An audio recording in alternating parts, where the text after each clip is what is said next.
Hello and welcome to another PTE tutorial. How are you guys doing? And how is your preparations going? I hope you're all going great. Well, I am, thank you very much. Anyways, today I will be answering a question that my students or colleagues or the people that I've had privilege to tutor over the years always ask me. They're like, yes, we've seen your 7 tips or we've heard your 7 tips, but can you actually show us how to answer this question? Well, if you're one of those students, today is your lucky day because that's exactly what I'm going to do. I will also talk a little bit about your registration and something that you need to fill in at a particular part of the registration. Lastly, about 2 videos ago, someone left a comment in my video saying, Josh, could you please talk about the writing for the Ielts, the task 2 part of it? And I was like, yeah, sure, why not? Because the Ielts writing task 2 and the PTE writing task 2 are actually very similar in a whole lot of ways. They are the same exam, or they are the same type of exam, but not exactly the same. So anyways, without rambling too much, let's get started with the tutorial.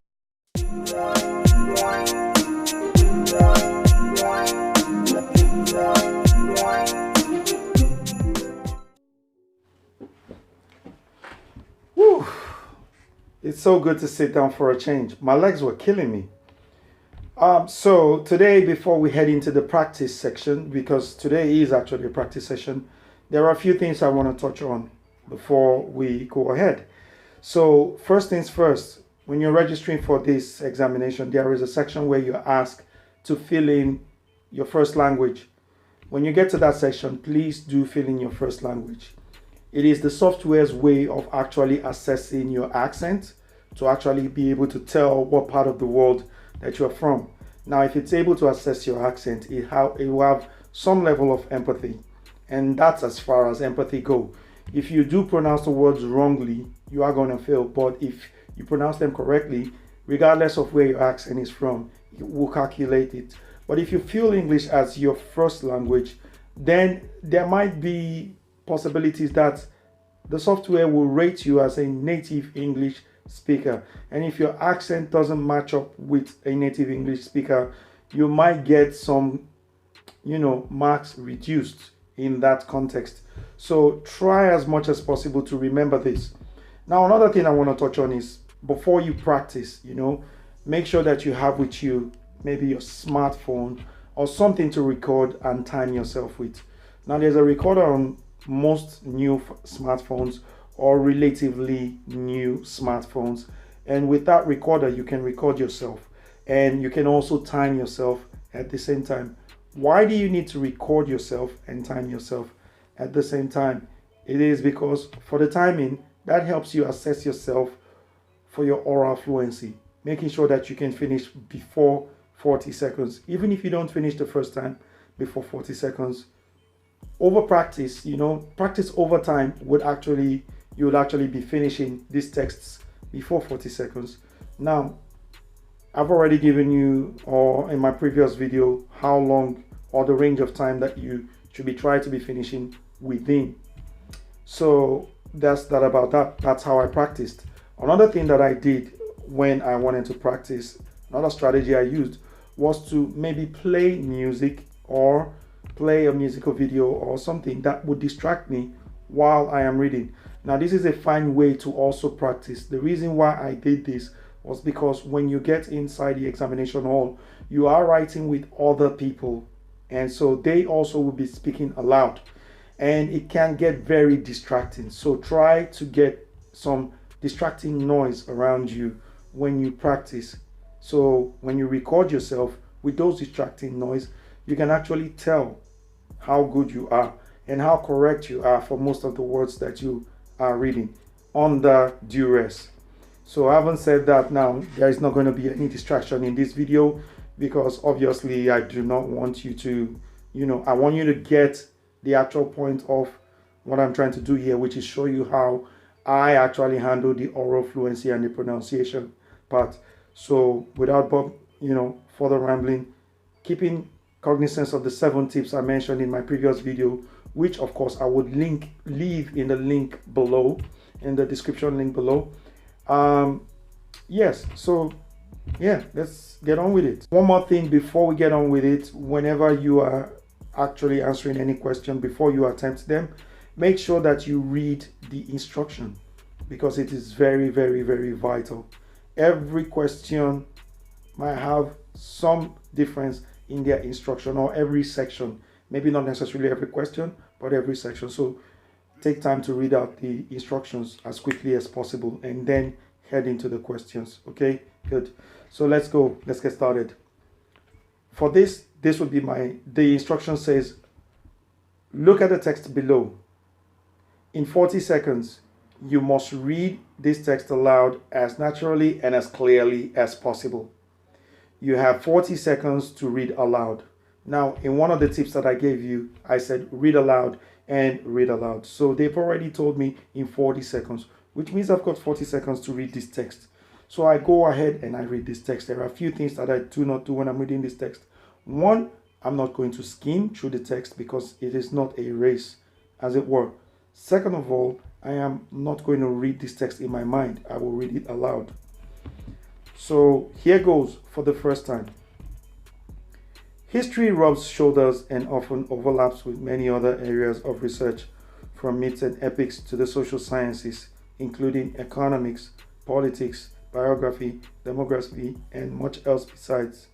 Some histories are almost pure narratives, while others go in for detailed, tightly focused analysis of, for example, the parish records of a Cornish village in the 16th century. Okay, now for my actual reading. History rubs shoulders and often overlaps with many other areas of research, from myths and epics to the social sciences, including economics, politics, biography, demography, and much else besides. Some histories are almost pure narratives, while others go in for detailed, tightly focused analysis of, for example, the parish records of a Cornish village in the 16th century. End of question. So, if you look at how I read the text in both cases, I think you should be able to spot the difference, because in the first one, I hardly even paused for the commas and the full stops. I did not stress important words as such. So for that, I might score very low in terms of my oral fluency, regardless of the fact that I was reading it at a very good, considerably good pace.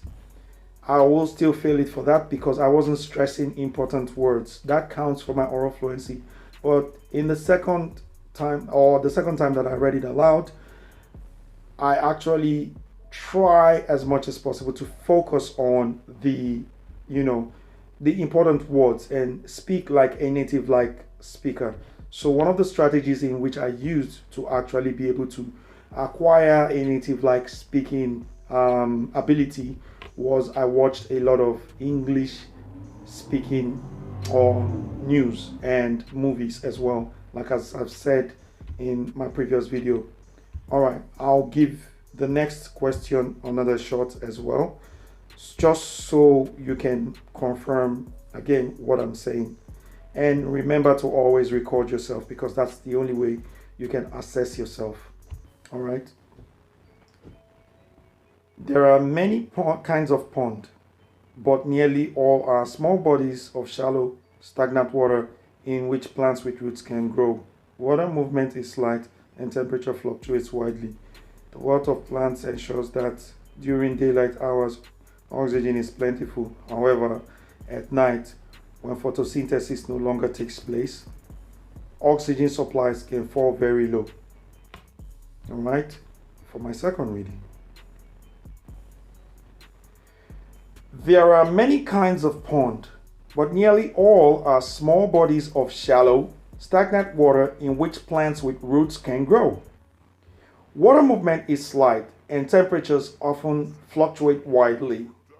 The wealth of plants ensures that during daylight hours, oxygen is plentiful. However, at night, when photosynthesis no longer takes place, oxygen supplies can fall very low. Now, regardless of the fact that my accent may not be a perfect native-like speaker, it is good enough to convince the computer or the software that I am native-like in my speaking. Now, if you've noticed something in the first time I read it, I did stumble over my first few words. So there are many kinds.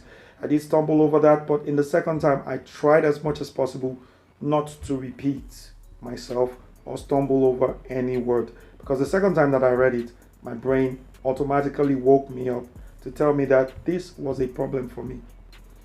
So that is it as such. I think these two examples gives you a good idea of how to actually perform this task in the exam hall, and actually also how to practice this task when you are at home. All right, so that is it basically. See you on the other side. Okay, just one more thing before I go. Look, I'm not really a singer, so don't laugh. Okay, before I go, I would like to touch on the Ielts writing task 2, which is quite similar to the PTE writing task 2. There are some obvious differences between the two, as one of them is paper-based written and the other one is computer-based written, so which means you have to type. Now, another difference is the time frame for both of them. Now, the time frame for the Ielts writing task is 40 minutes, while the time frame for PTE is 20 minutes. Another difference is the number of words count that you need. For the PTE, I think it's about 200 words, and you have to write that in 20 minutes. While for the Ielts, it's about 250 words that you're required to write in 40 minutes. Now, as for the Ielts writing task 2, there are 3 different types of essays, whilst for the PTE, there is only one type of essay that you would actually encounter in the PTE.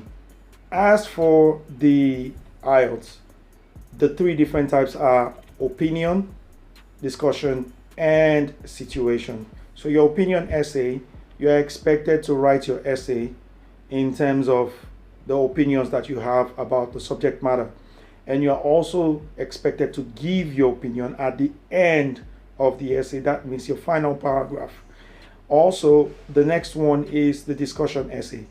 At the end of your discussion essay, you are not required to give an opinion, but you are required to summarize all the things that you have discussed.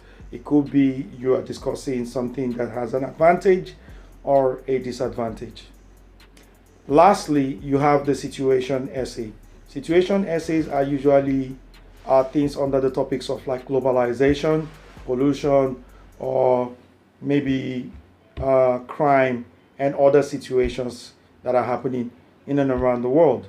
And at the end of that essay, you are expected to give a solution to the problem. The essay is usually a problem presented to you, and you're expected to give a solution.